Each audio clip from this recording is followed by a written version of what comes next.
Halo Gators, udah lama banget nih ya kita nggak ada episode baru dari Kecil Ganas. Dan kali ini sekaligus saja dua. Yang pertama dari tim Pixel. Ini adalah Google Pixel 4a, dan dari tim Apple ada iPhone SE 2020. Emang sih, dua-duanya ini handphone layer kedua dari masing-masing brand. Tapi menarik kita versusin. dengan mengesampingkan OS. Kita nggak mau ini jadi another Android versus iOS lagi. Dengan mengesampingkan OS, yang mana di antara kedua ini yang worth it untuk dibeli? Gue dan Kumar tuh bingung kalau ada yang ngebahas iPhone SE 2020 terus panjang kali lebar bahas desainnya.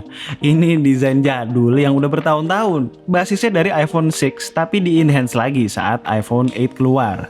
Semua orang udah tahu lah, jadi kami nggak akan bahasnya lagi. Yang jelas lebih premium banget ketimbang Pixel 4a karena make glass body dan metal frame. Si Kumar tuh bosen katanya sama desain dan model iPhone yang begini-begini aja, makanya dia langsung pesen skin burnt wood dari Nineskin. Keren deh, jadi tongkrongan iPhone-nya nggak pasaran lagi. Dan gak lupa, kami kalau masang skin selalu sepaket sama screen protector Matte Ultra. Enak, kayak kertas teksturnya dan nggak mantulin cahaya. Kalau mau lihat-lihat etalasenya, linknya ada di deskripsi. Lanjut, jangan samain bodi plastik Pixel 4a dengan kebanyakan handphone mid-range atau low-end. Ini berasa sturdy alias solid banget dan make unibody design, nyatu dengan frame. Secara dimensi, mau panjang, lebar, ketebalan, Pixel 4a sedikit lebih besar ketimbang iPhone SE. Demikian juga dengan beratnya. Pixel 4a 5 gram lebih berat, tapi 5 gram mah nggak berasa-berasa amat lah ya. No doubt, keduanya bisa masuk ke kategori handphone compact di tahun 2020. Buat yang belum tahu, Pixel 4a itu cuma ada satu varian, warna hitam dengan RAM 6GB dan storage 128. Sedangkan untuk iPhone SE ada 3 opsi warna dan storage. Mumpung bicara soal storage, udah bukan rahasia lagi kalau keduanya nggak punya slot SD card, alias slotnya cuma single nano SIM. Kalau mau dual SIM ya, satunya harus eSIM. Secara fitur yang menjadi keunggulan mutlak buat Pixel 4a ada jack 3,5 mm. Portnya lebih umum yaitu USB-C, lalu NFC bisa dipakai di banyak aplikasi dan chargernya 18 watt. Sebaliknya, yang menjadi keunggulan mutlak buat iPhone SE, kemampuan wireless charging, ada rating IP67 dan mungkin sebagai tambahan dari dalam box pembelian dapat AirPods. Sangat jelas bedanya. Kalau handphone yang ada embel-embel flagship, ada step-up stereo speaker ya wajar, kayak iPhone SE misalnya, walaupun masuk ke kategori budget flagship. Sedangkan kalau handphone mid-range kayak Pixel 4a gini punya setup stereo speaker, itu namanya keren. Walaupun kami nggak kaget, Pixel 3a series pun kan juga begitu. Yang perlu jadi catatan, output stereo speaker Pixel 4a lebih enak ketimbang iPhone SE. Volumenya lebih kenceng, suara lebih bulat, dan bassnya lebih berasa.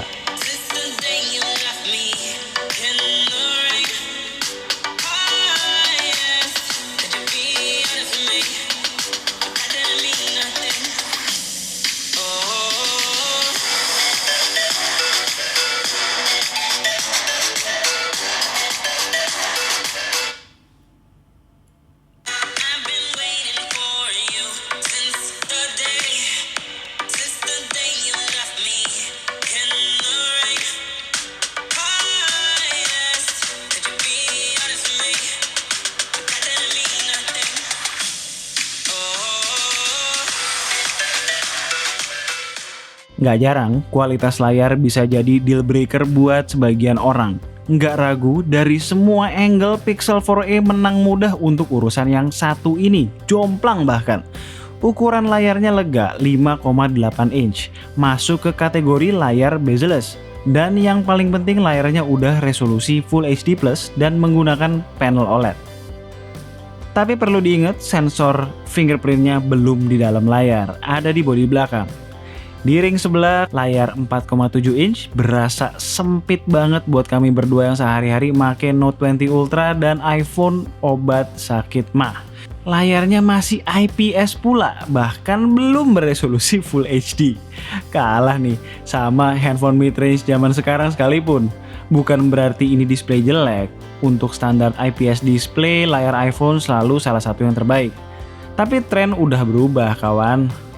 Sebagai catatan tambahan, gue merasa layar Pixel 4a itu sedikit lebih responsif ketimbang iPhone SE.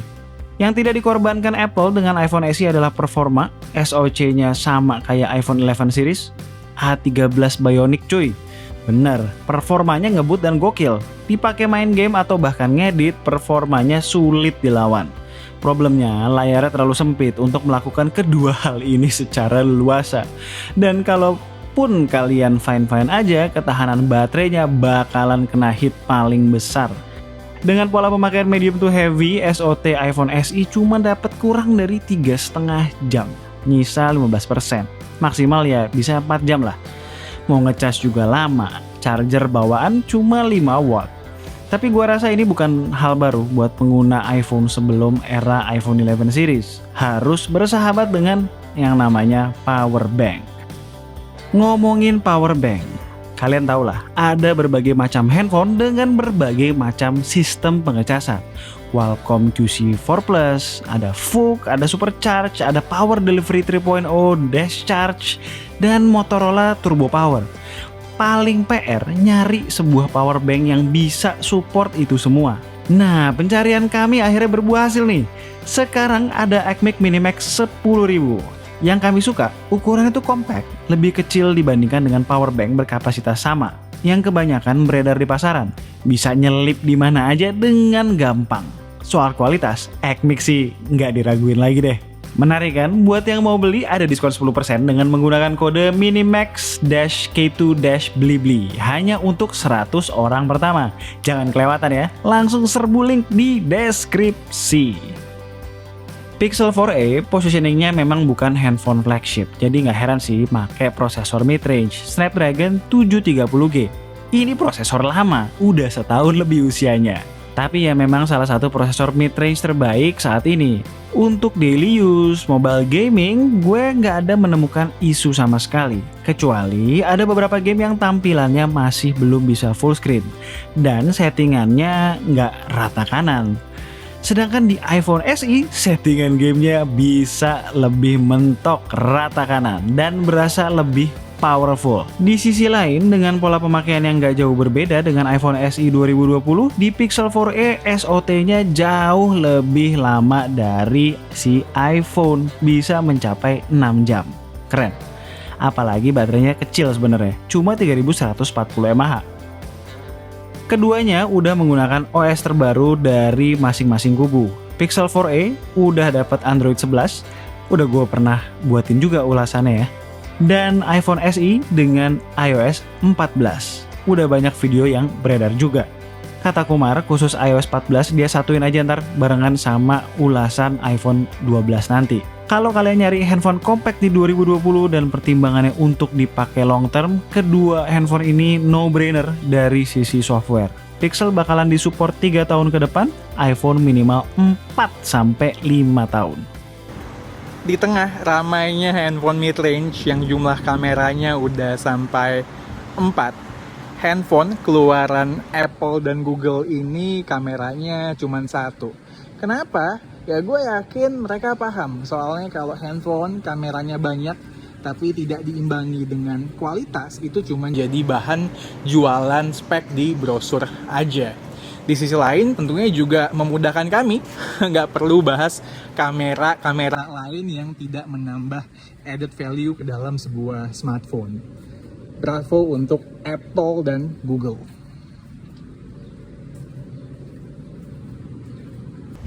Untuk urusan fotografi, menurut gue iPhone SE itu lebih pelit ketimbang Pixel 4a. Kenapa? Soalnya masa di iPhone SE kita kalau mau foto bokeh harus milih-milih, cuman bisa foto orang doang. Terus nggak ada fitur night mode, jadi kalau foto di kondisi yang low light itu kita nggak bisa kebantu. Pixel 4a aja yang speknya lebih rendah itu bawa fitur Pixel 4 yang flagship, dual exposure. Masa iPhone yang speknya lebih tinggi nggak bawa fitur flagshipnya? Ya mungkin alasan Apple supaya ada alasan orang buat beli iPhone yang lebih mahal kalau mau coba fitur-fitur yang lebih wah. Karakter foto kedua handphone tuh berbeda. Pixel 4a cenderung lebih kontras dan tone warnanya cenderung lebih cool. Dan shadow-nya kurang keangkat. Sama lah kayak seri Pixel lainnya. Sedangkan iPhone SE, tone warnanya cenderung lebih warm dan highlight maupun shadow-nya lebih balance. Untuk skin tone atau akurasi warna objek, Pixel lebih akurat. Kalau iPhone rada-rada aneh ya, kekuningan atau orange. iPhone 11 juga gitu sih. Soal detail, selama masih dalam kondisi pencahayaan yang bagus, keduanya 11-12 saja, dengan sedikit margin lebih buat Pixel 4a. Untuk bokeh keduanya masih ada celah di sana-sini, bedanya Pixel lebih nge-crop. Kalau buat foto selfie, apalagi dalam kondisi daylight, karakter basicnya masih mirip, tapi iPhone SE mampu memberikan detail yang lebih baik, cukup signifikan. Begitu juga dengan selfie bokehnya, rapih dan detail. Kalau udah masuk ke kondisi medium low light sampai low light, kelarlah nasib iPhone SE dari semua sisi. Mau kamera depan dan belakang ya sama aja. Seperti yang Kumar bilang tadi, nggak ada night mode di iPhone SE. Ini sebenarnya yang membedakan kamera handphone mahal dan murah. Cukup mengecewakan ya buat kami berdua untuk urusan yang satu ini dari iPhone SE. Oke, jadi itu adalah iPhone SE 2020 dan Realme C5. Nggak salah, mirip banget soalnya. Dan Google Pixel 4a. Sebenarnya gini, handphone dari brand Apple dan handphone dari brand Google, flagshipnya itu nggak ada yang murah. Semuanya tuh mahal-mahal, terutama iPhone. Tapi sekarang dengan hadirnya iPhone SE 2020 dan Pixel 4a, ya barrier itu mulai terkikis ya. mulai terkikis. Jadi orang-orang yang punya budget terbatas dan pengen pakai Apple terbaru, handphone dari Apple terbaru dan handphone dari Google terbaru bisa. Walaupun keduanya ini pakai embel-embel murah dari kedua brand, tapi handphonenya itu sama sekali nggak murahan. iPhone SE 2020 punya SoC iPhone 11 Pro, punya IP rating dan punya wireless charging, ya jelas kelas flagship. Sedangkan Pixel 4a dengan harga yang kompetitif banget dibandingkan iPhone SE, ini tuh kalau di Singapura sekitar 1,5 sampai 2 jutaan perbedaan harganya. Yeah. Ini bisa menghasilkan foto-foto yang luar biasa bagus. Bahkan gue bisa bilang 3 kali lipat lebih bagus daripada si iPhone SE 2020. Walaupun begitu ya, kedua-duanya jelas masih punya kekurangan. Kalau nggak gimana lagi mereka bisa menjual semurah ini. Iya. Ya tapi tetap aja ya mereka berdua ini mempunyai kelemahan-kelemahan yang tersendiri. iPhone SE 2020 layarnya kecil banget, baterainya kecil banget. Dan layarnya kualitasnya juga gitu ya lah untuk tahun 2020. Terus kalau si Pixel 4a ini minusnya adalah ya prosesor yang mid range banget ya, bisa dibilang prosesor kentang udah keluaran tahun lalu juga lagi kan, bukan mid range yang masa kini. Ya intinya ini adalah strategi atau arah yang diambil tepat oleh kedua perusahaan baik Apple maupun Google. Dan kalian kalau mau nyebrang pakai iPhone ataupun Pixel, ini adalah entry point yang bagus.